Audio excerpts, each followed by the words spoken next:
ایسا صاحب آپ کی طرف آؤں گی. جس طرح سے بانی پی ٹی آئی جو ہے انہوں نے فیصلہ بھی کر لیا ہے آل پارٹیز کانفرنس میں شرکت کرنے کا بھی, اور انہوں نے کہا کہ سننے کی حیثیت میں ہم شرکت کریں گے اور ملک کی خاطر ہم شرکت کریں گے. کیا دیکھ رہے ہیں آپ کہ وہ حمایت بھی کریں گے؟ دیکھیں, بنیادی طور پہ یہ ایک اچھا جسر ہے کہ پاکستان تحریک انصاف نے اس بات کا تو یقین دلایا کہ وہ دہشت گردی کے خلاف آپریشن میں اس پوزیشن پر ساتھ دیں گے اور سنیں گے. ہو سکتا ہے جو حکومت یا متعلقہ حکام اس حوالے سے ایسی وضاحت دیں کہ وہ اس بات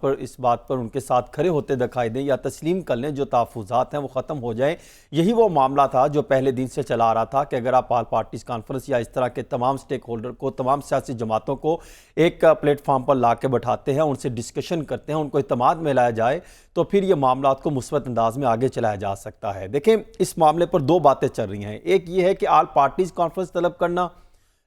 کس حوالے سے جو ہے آپریشن جو ہے وہ استحکام, آپریشن عزم استحکام کے حوالے سے, اور دوسرا ہے آل پارٹیز کانفرنس. اس کے آپ دو پہلوؤں کا ذرا تفصیلاً جائزہ لیتے ہیں. پہلا یہ ہے کہ آپریشن عزم استحکام جو کئی عرصے سے دہشت گردی کے خلاف آپریشن تو چلے آ رہے ہیں, کمبائن جو ہے وہ اس میں انٹیلیجنس آپریشن ہے جسے قوم آپریشن کہتے ہیں, وہ تو آلریڈی چلتے چلے آ رہے ہیں. لیکن گزشتہ چند عرصے سے جب یہ فیصلہ ہوا national action plan apex committee کے اجلاس میں, تو جو میری کچھ اہم جو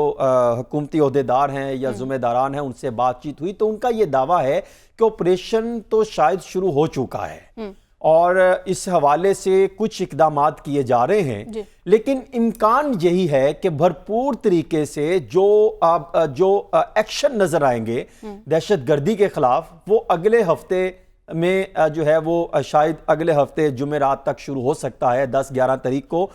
اس میں بھرپور تیزی آئے گی. اور اس میں یہ کہنا کہ یہ کسی جماعت کے خلاف ہے, ایسا بالکل نہیں ہے, قطعی طور پہ ایسی سچویشن نہیں ہے, بلکہ اس میں وہ علاقے اور وہ جگہوں پر کو ٹاسک بنایا جائے گا جہاں پر کچھ کالعدم تنظیمیں انوالو ہیں دہشت گردی کرنے کے لیے, کچھ مقامات کا استعمال کرتی ہیں, کچھ جگہوں کا استعمال کرتی ہیں, اور جو سمگلنگ کے لیے راستے اختیار کیے جاتے ہیں,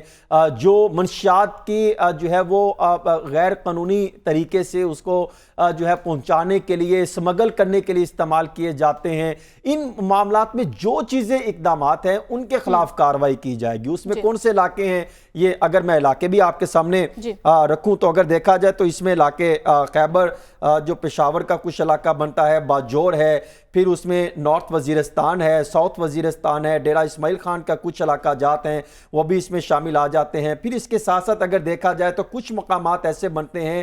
جس میں باجور کا علاقہ دیکھا جائے, اور پھر خیبر کے کچھ علاقہ جات ہیں, پھر وہی بارڈر ایریا چترال تک کی طرف چلے جائیں تو وہ لوئر دیر اپر دیر والے کچھ علاقہ جات بنتے ہیں. یہ کچھ وہ مقامات ہیں. اسی طرح بلوچستان کے کچھ ایریاز جو بارڈر کے ساتھ لنک کرتے ہیں, جو دہشت گردی کے لیے استعمال کیے جاتے رہے, یہاں پر امکان یہی ہے کہ وہاں پر دہشت گرد عناصر اور دیگر تنظیمیں